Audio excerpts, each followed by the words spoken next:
ओम गणेशाय नमः। ओम नमः शिवाय। मैं निखिल ज्योतिष आचार्य आप सभी का मेरे चैनल पर पुनः स्वागत करता हूं। आशा करता हूं कि आप सभी स्वस्थ होंगे। महादेव की कृपा आप सभी पर सदैव बनी रहे। ये वीडियो कन्या यानी कि वर्गों के लिए बहुत महत्वपूर्ण है, क्योंकि ये वीडियो है सूर्य महाराज के राशि परिवर्तन के बारे में। सूर्य 15 जनवरी को आपके चौथे भाव को छोड़कर यानी कि अपने मित्र ग्रह की राशि धनु को छोड़कर अपने पुत्र की राशि यानी कि शनि देव की राशि, लेकिन जो उनके शत्रु हैं यानी कि अपनी शत्रु राशि में प्रवेश कर जाएंगे। यूजुअली कोई भी ग्रह जब अपनी शत्रु राशि में जाता है तो थोड़ा सा व्याकुल होता है, थोड़ा सा अनकंफर्टेबल होता है। ऐसा कतई नहीं मानना चाहिए कि शत्रु राशि में ग्रह जाता है तो वो एकदम वो प्रभाव नहीं दे सकता या प्रभावहीन हो जाता, नहीं, ऐसा नहीं होता। थोड़ा सा अनकंफर्टेबल हो जाता है। देखिए, ग्रहों को भी समझना है तो सामान्य जीवन की तरह ही समझना चाहिए। जैसे हम अगर किसी अपने शत्रु के घर जाते हैं तो क्या हम कंफर्टेबल होंगे? नहीं। वैसे ही कोई भी ग्रह अपने शत्रु की राशि में कंफर्टेबल नहीं होता। लेकिन यहां पर एक एक्सेप्शन है, क्योंकि सूर्य का मकर राशि में आना अच्छा माना जाता है। कारण एक ही है कि यहां से सूर्य को आयान बल प्राप्त होता है। सूर्य उत्तरायण की तरफ चलना शुरू कर देते हैं या फिर सूर्य उत्तरायण के हो जाते हैं। आपने कई बार सुना होगा कि उत्तरायण स्टार्ट हो गया, कई जगह अभी महोत्सव भी होंगे। तो जब सूर्य उत्तरायण में होते हैं तो वो बहुत बली होते हैं। ग्रहों के कई प्रकार के बल बताए गए हैं, उसमें से सूर्य का एक बल है आयान बल जिसको कहते हैं। तो जब उत्तरायण में होते हैं सूर्य तो बहुत बली होते हैं। आप देखेंगे अभी भी कई जगह पर जहाँ पर परंपरा फॉलो होती है, धर्म का आचरण होता है गाँव आदि में, अब जहाँ पर लोग इतने में भी पढ़े लिखे ना हो लेकिन वो उत्तरायण दक्षिणायन अवश्य जानते हैं। तो अधिकतम आप देखेंगे कि गांव आदि में जो शुभ कार्य होते हैं वो अधिकतम उत्तरायण में ही लोग पूरे कर लेते हैं। जब दक्षिणायन के सूर्य होते हैं तो अधिकतम उन कार्यों को अवॉइड करते हैं। और ये वो समय है जब मकर संक्रांति बनती है, यानी कि जब उत्तरायण स्टार्ट होता है तो इसीलिए उसको मकर संक्रांति कहते हैं, क्योंकि सूर्य मकरस्थ हो जाते हैं, सूर्य मकर में आ जाते हैं। शहर में कई लोगों को ना उत्तरायण पता होता है, ना ही उनको ये पता होता है कि क्यों मकर संक्रांति बनती है। इसलिए बनती है क्योंकि सूर्य उस दिन मकर राशि में प्रवेश करते हैं। तो सूर्य बहुत यहाँ पे बली है। वैसे भी सूर्य प्रकाश के कारक है, प्रताप, प्रभाव, अथॉरिटी, पावर, आपकी गुडविल, आपकी कितनी चलती है, आपका नाम कितना चलता है। कि भाई कई लोग होता है मेरा नाम ले देना बस वो मेरा आपका काम हो जाएगा, वो सूर्य है। हर व्यक्ति का तो ऐसा नहीं होता। तो सूर्य के कारण ही आपका प्रताप है, प्रभाव है, नाम है, गुडविल है। इसलिए सूर्य बहुत इंपॉर्टेंट है। और सूर्य निरंतरता भी है, क्योंकि एकमात्र ग्रह है जो हमेशा एक ही स्पीड से चलते हैं, यानी कि वो हर दिन करीबन 1 डिग्री चलते हैं। इसलिए आप पाएंगे कि 15 जनवरी के आसपास या 14 जनवरी के आसपास ही हर बार वो एक राशि में प्रवेश करेंगे, यानी कि मकर राशि में प्रवेश करेंगे। ऐसा नहीं कि यहाँ पे वो कुंभ में प्रवेश कर रहे हैं या किसी और में प्रवेश कर रहे हैं। हमेशा यहाँ पर वो मकर में 14-15 तारीख के आसपास प्रवेश करेंगे। तो इसलिए सूर्य कहीं ना कहीं स्थिरता भी है। तो इस गोचर का प्रभाव क्या क्या आपके जीवन पर अच्छा और बुरा पड़ सकता है, यही आधार होगा इस विश्लेषण का। यदि आपकी लग्न राशि कन्या है या आपकी चंद्र राशि कन्या है, दोनों के लिए यही राशिफल है। बहुत बार समझाने का प्रयास है, एक और बार समझा देता हूं कि अलग अलग राशिफल नहीं बन सकते। अगर आपकी लग्न राशि कन्या है, राशिफल गोचर पे आधारित होते हैं। तो यानी कि लग्न राशि कन्या है तो सूर्य कहाँ पे आ रहे हैं? सूर्य मकर में आ रहे हैं, यानी कि आपके पंचम भाव में। चंद्र राशि से देखेंगे तो भी तो मकर में ही आएंगे, पंचम भाव में। तो यदि आपकी लग्न राशि या चंद्र राशि कन्या है, दोनों के लिए ही यही राशिफल होगा।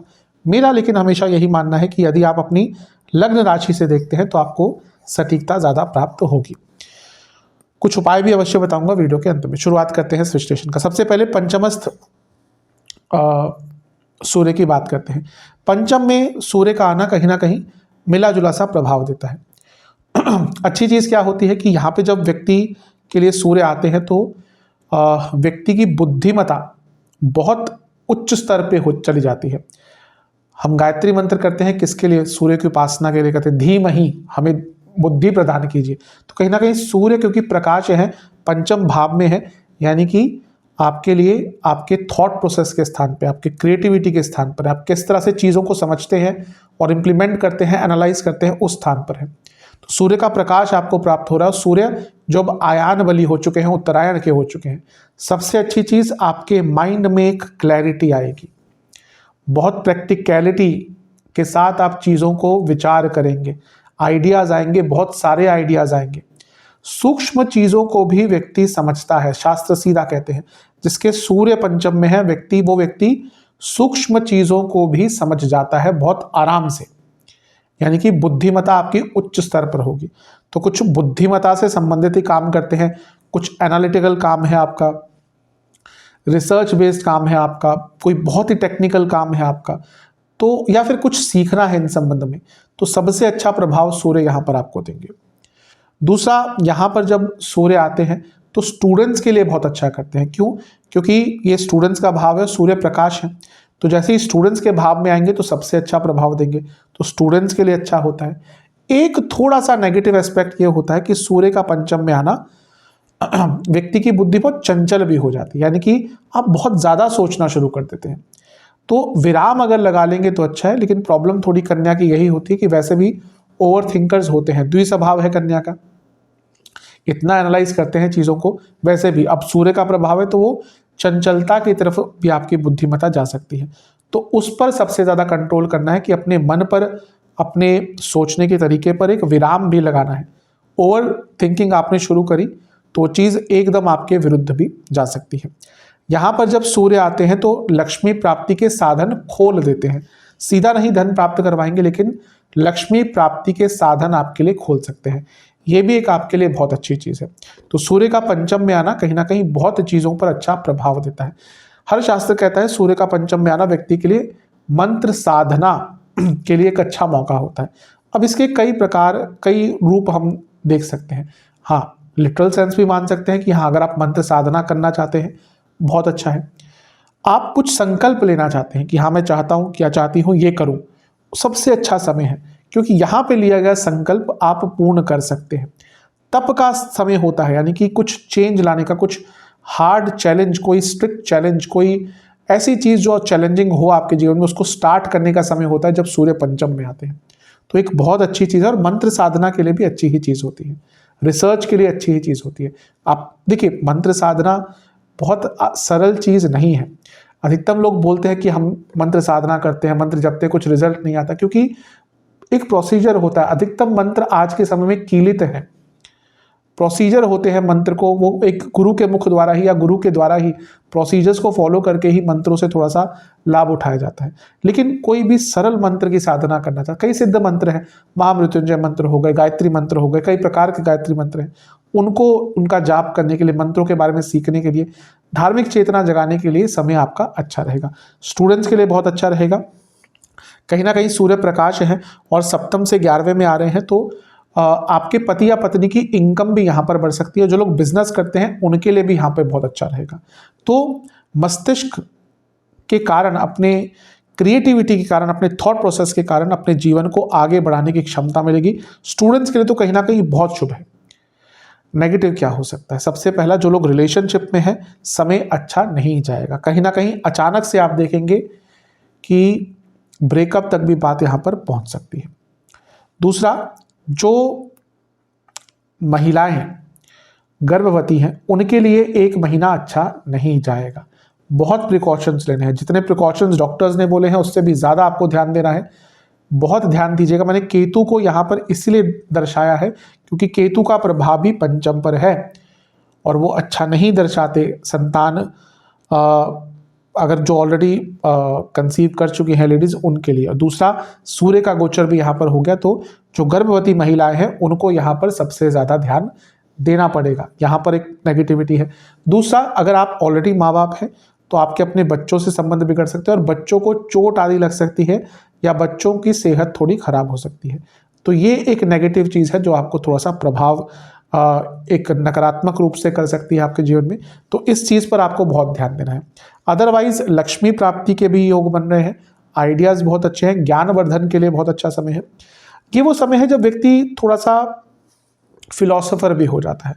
हम सब कभी कभी जीवन में फिलोसोफर बन जाते हैं, अलग अलग मोड़ आते हैं जीवन में जब हम फिलोसोफर बन जाते हैं। तो ये वो समय है जब आप अपने जीवन को एक दार्शनिक के रूप में, एक फिलोसोफर के रूप में देखना शुरू कर देंगे। तो ये भी कभी कभी अच्छा होता है कि हाँ, हम अपने जीवन को देख रहे हैं बैठकर, क्या अच्छा किया, क्या बुरा किया, क्या सोच कर चले थे जब टीनेज में थे और अब 40 के हो गए, 45 के हो गए, क्या कर रहे हैं। कभी कभी ये समय बैठ के सोचना चाहिए, क्योंकि जीवन बहुत तेज़ भागता है। हमें लगता है कि हाँ बहुत समय है और कब आप 15 से 25, 25 से 35, 35 से 45 हो जाते हैं पता नहीं चलता। तो ये वो समय है जब थोड़ा सा व्यक्ति फिलोसॉफिकल, रोमांटिक अलग वाले वे में, वो नहीं कि प्यार मोहब्बत वाला, जहाँ पे रोमांटिसाइज आप चीज़ों को सोचते हैं, विचार करते हैं, अपने जीवन को एनालाइज करते हैं, वो आपको अवसर यहाँ पे प्राप्त हो सकता है। तो देखिए ग्रहों का मैं कहता हूँ ग्रहों को समझना चाहिए कि ग्रह की ऊर्जा क्या है, उसका कैसे लाभ उठाना है, वही ज्योतिष है। जादू टोना नहीं होता ज्योतिष, ज्योतिष गाइडेंस के लिए उपयोग होती है। तो इन सब चीज़ों का आप उपयोग करेंगे, आपको लाभ प्राप्त होगा। पंचम भाव पनफरा स्थान है, तो अचानक से कभी कभी धन प्राप्ति के योग बन जाते हैं। 2, 5, 8, 11 बहुत बार बता चुका हूँ, पुनः बताता हूँ, पनफरा स्थान होते हैं और ये धर्म का स्थान भी है। 1, 5, 9 धर्म, तो यानी कि धार्मिक चेष्टा भी बढ़ेगी और धर्म का मतलब ड्यूटीज भी होता है, तो अपने जीवन को ऑर्गेनाइज करने का भी आपको यहाँ पर अवसर मिलेगा। तो बहुत शुभता दिख रही है। जो थोड़ी सी नकारात्मक चीज़ें हैं वो मैंने बता दी, उनका ध्यान दीजिएगा। रिलेशनशिप, संतान प्राप्ति, संतान की सेहत के ऊपर ध्यान आपको बहुत ज़्यादा यहाँ पर देना पड़ेगा। सूर्य के स्वामित्व की बात करते हैं, 12वें घर के स्वामी है, पंचम में है, विदेश से लाभ हो सकता है क्योंकि लक्ष्मी स्थान में है, और जो स्टूडेंट्स विदेश में जाने का प्रयास कर रहे थे उनके लिए बहुत अच्छा चीज़ है। तो ये शुभता है। खर्चे थोड़े बढ़ेंगे, जब भी पंचम 12वें घर के स्वामी है तो लक्ष्मी स्थान में, धन स्थान में, लग्न में आते हैं तो खर्चे बढ़ते हैं, तो खर्चे तो आपके बढ़ेंगे, उसके लिए अवश्य तैयार रहिएगा। लेकिन पुनः 12वां घर लॉस का है, पंचम भाव संतान का है, बहुत ध्यान दीजिएगा। अगर आप प्रेग्नेंट है, महिलाओं की ही बात कर रहा हूँ ऑब्वियसली, तो बहुत ध्यान दीजिएगा। ये समय थोड़ा सा कष्टकारी, स्पेशली दशा अंतरदशा अच्छी नहीं है। केतु की दशा अंतरदशा है, शनि की दशांतर दशा है, इवन बृहस्पति की दशांतर दशा। अगर बृहस्पति बहुत पीड़ित है, स्पेशली जिनके वक्री बृहस्पति हैं कुंडली में, बहुत ध्यान दीजिएगा, ये समय आपका थोड़ा सा कष्टकारी जा सकता है। जो स्टूडेंट्स विदेश में जाना चाहते थे उनके लिए अच्छा है। इवन लक्ष्मी स्थान है तो हाँ, विदेश से लाभ कमाने की अपॉर्चुनिटीज आपके लिए आ सकती हैं, तो इन सब चीज़ों का भी आप ध्यान दीजिएगा। अब सूर्य के दृष्टि की बात करते हैं। सूर्य की दृष्टि 11वें घर पर है, यानी कि सूर्य का पूर्ण प्रकाश 11वें घर पर है। अब ये अच्छी चीज़ है, लक्ष्मी स्थान में बैठा एक ग्रह जो प्रभाव है, प्रताप है, पावर है, अथॉरिटी है, वो 11वें घर को देख रही है, यानी कि आपकी कई इच्छाएं पूरी होंगी, आपका पैसा बढ़ेगा। 12वें घर के स्वामी है, स्पेशली विदेश से आपको लाभ हो सकता है। आपकी कोई हिडन इनकम है, कुछ ऐसा करते हैं जो सरकार से छुपाते हैं, लोगों से छुपाते हैं, कई लोग ऐसा करते हैं। तब अब देखते होंगे आसपास, कई लोगों के पास इतना पैसा है, सब पता नहीं चलता करते क्या है।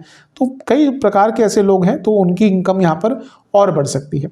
तो ये समय कहीं ना कहीं आपके लिए अच्छा है, धन प्राप्ति के लिए अच्छा है, इच्छाओं की पूर्ति के लिए अच्छा है, अटके हुए कार्यों को पूर्ण करने के लिए अच्छा है, और इनकम के नए सोर्सेस को खोलने के लिए बहुत अच्छा समय है। मैंने केतु को यहाँ पे रखा था, एक और कारण था। एक तो मैंने कहा जो गर्भवती महिलाएं हैं उनके लिए थोड़ा सा नेगेटिव है।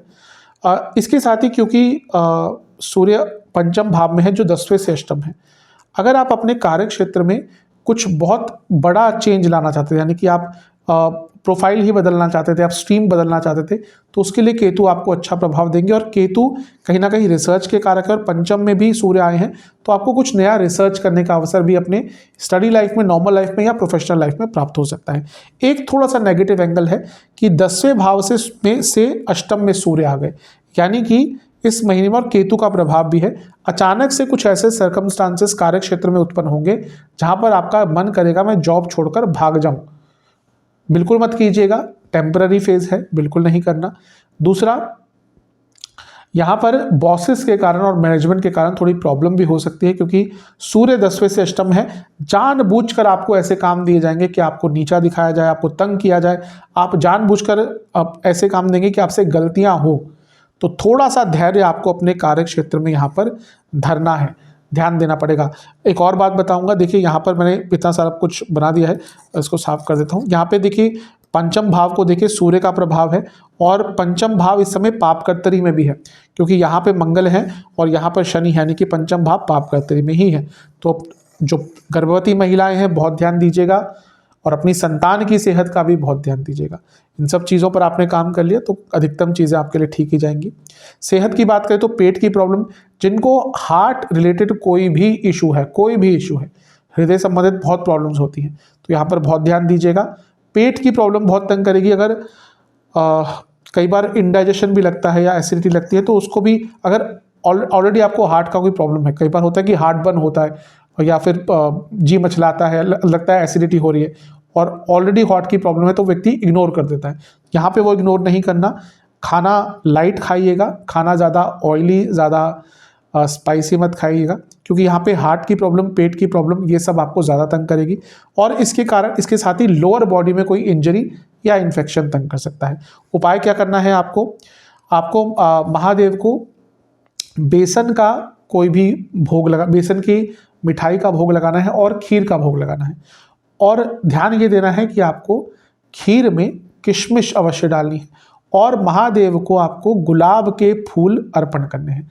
ये करने के बाद आपको ओम नमः शिवाय का 108 बार जाप और ओम सूर्याय नमः मंत्र का 108 बार जाप करना है। उपाय कर लेंगे, आपके लिए सूर्य महाराज का प्रभाव अच्छा ही रहेगा।